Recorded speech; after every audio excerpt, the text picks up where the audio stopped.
First at 4, Governor Doug Ducey declaring a state of emergency in Yavapai County as the Goodwin Fire explodes to 21,000 acres. The flames burning southeast of Prescott. Right now, some 2,000 people are out of their homes. Evacuations ordered for Mayer and Dewey and several nearby communities. The Goodwin Fire has grown to 32 square miles. That's about 80% the size of Prescott. Here's a map showing you where some of those smaller communities are, like Mayer and Dewey, Humboldt, in relation to that fire. We have the best live team coverage of the growing threat. Chief Meteorologist Amber Sullins is tracking the red flag conditions. Joe Bartels is in Dewey with more on those mandatory evacuations. But we begin with our colleague Steve Irvin live at Bradshaw Middle School in Dewey, home base right now for all those fire crews.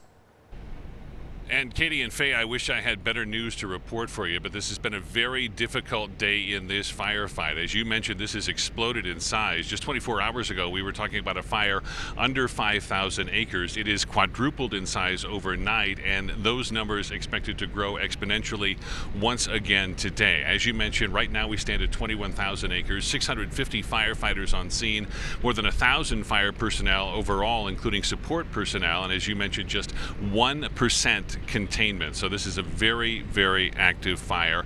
And as we have talked about for the last 48 hours or so, just the perfect storm for fire conditions here.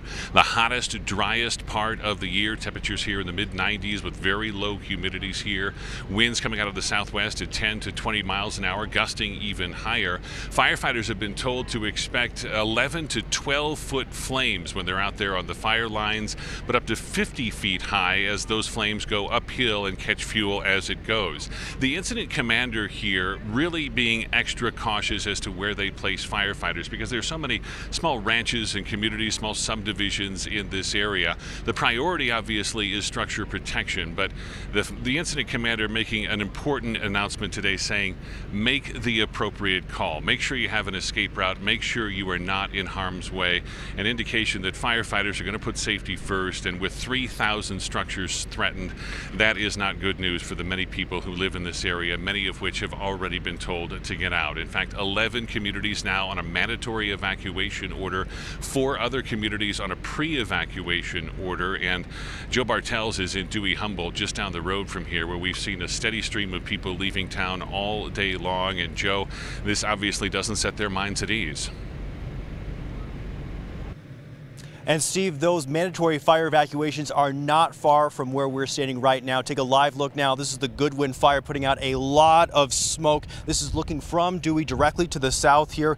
And those mandatory evacuations, they are just on the other side of Highway 69 from where we are standing. And those, again, those mandatory evacuations, they are underway right now. The Goodwin Fire really sending people from parts of Dewey scrambling today. The order now puts about 2,000 people out of their homes. Evacuations have been ordered for all of Mayer, the area again west of Highway 69. That also includes basically the area from Mayer to Poland Junction, and we're told Poland Junction was really under the gun today, including Chaparral Hills and the Breezy Pines subdivision. That evacuation remains also in place for Pine Flat, and there are pre-evacuation orders for the Dewey Humboldt area, Blue Hills, Walker, Potato Patch, Mount Union, and also Mountain Pine Acres. Another 3,000 structures right now estimated to be threatened, and it's not known how many of those might be homes. It's late after the sheriff said, hey, the fire's right down the street on Stagecoach, you better leave now.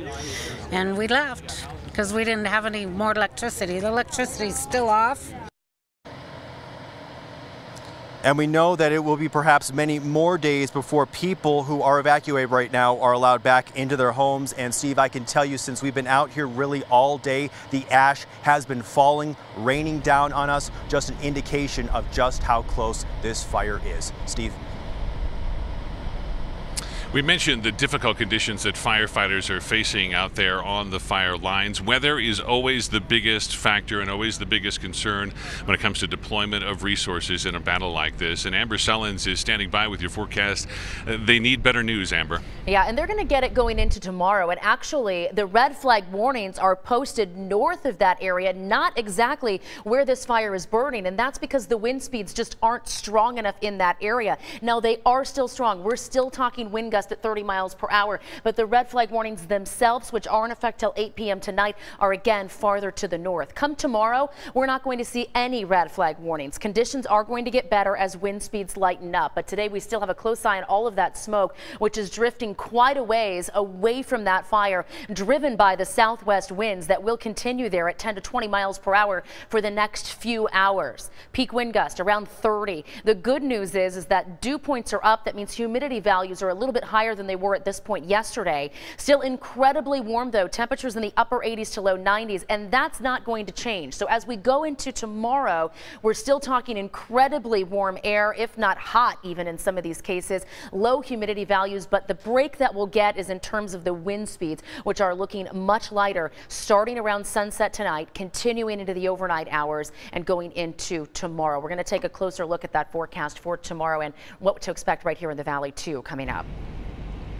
So for this fire obviously disrupting the lives of a lot of people, but in nearby Prescott, things still going as normal. A lot of people have been asking about the Prescott Rodeo, billed as the world's oldest rodeo, one of the biggest summer events in Prescott. There's a lot of smoke in that area. We've gotten some pictures in from viewers there, but as of this point, the rodeo still scheduled for this weekend. A lot of people have been asking about Little League games, quite a few of them in the Prescott area. Those also still being played as scheduled right now, but a lot of people are just watching this fire because so many people have been told to get ready to get out, and more evacuations could be on the way. Katie and Faye? Steve, thank you. We'll have